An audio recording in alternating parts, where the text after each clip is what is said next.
여러분들의 건강한 내일의 피부를 응원합니다. 안녕하세요. 생기한의원 박시영 한의사입니다. 우리의 인체에는 무수히 많은 땀샘이 존재합니다.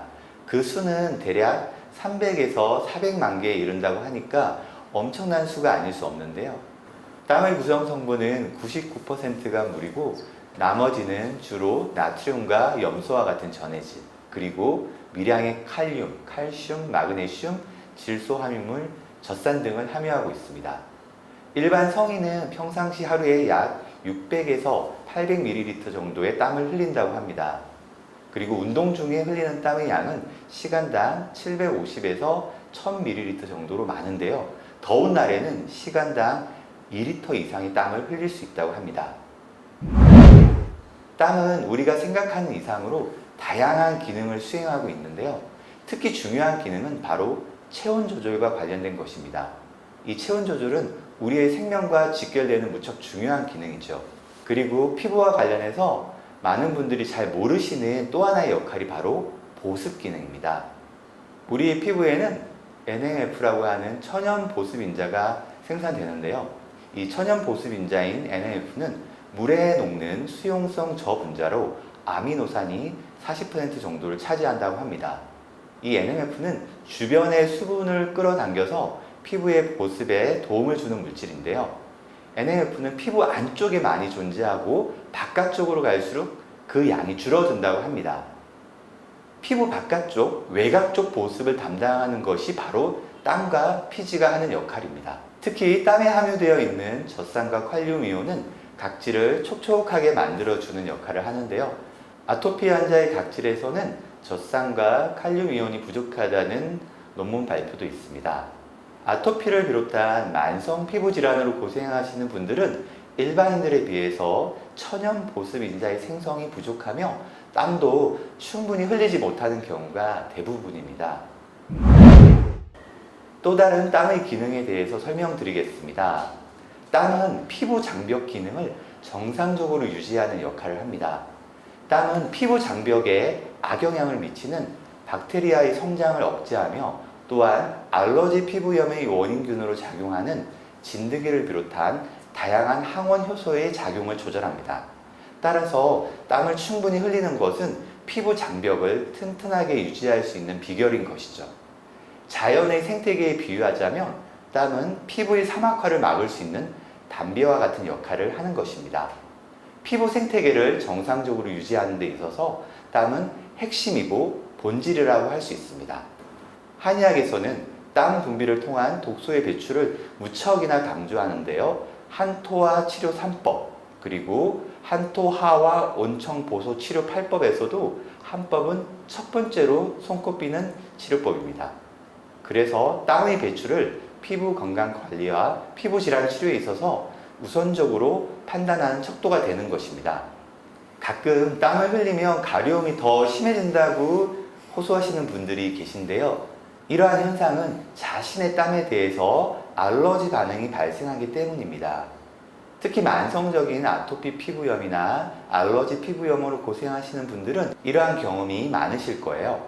하지만 꾸준히 지속적으로 땀을 배출한다면 이러한 알러지 반응도 해결됩니다. 그렇다면 어떠한 방법으로 땀을 흘리는 것이 피부 건강 관리와 피부 질환 치료에 있어서 도움이 될까요? 우리가 일상에서 땀을 흘릴 수 있는 대표적인 방법은 운동, 찜질방, 사우나, 반신욕 등이 있습니다. 운동은 능동적인 근육 활동을 통해서 땀이 배출됩니다. 운동은 피부 건강은 물론이고 신체 전반적인 건강 관리를 위해서 가장 우선적으로 활용되는 방법입니다. 하지만 기초 체력이 좋지 않거나 허약한 분들이 무리해서 운동을 하는 것은 피해야 합니다.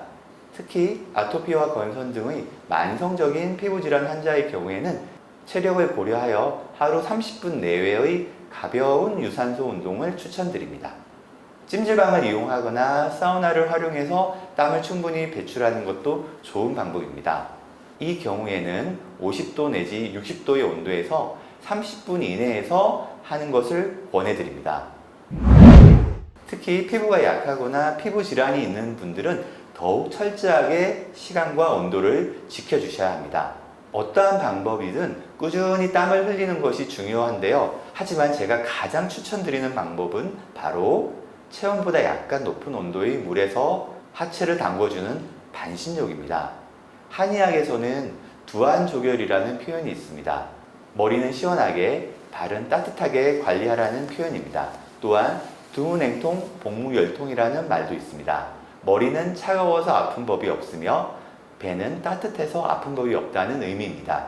머리를 비롯한 인체의 상부는 시원하게 관리하고 배꼽 이하는 따뜻하게 관리하는 것이 바로 한의학적인 건강의 비결입니다. 피부 질환을 앓고 있거나 피부에 트러블이 많은 분들은 머리 쪽으로는 상열감을 느끼면서 동시에 아래의 하체에서는 냉감을 느끼는 경우가 많으시죠?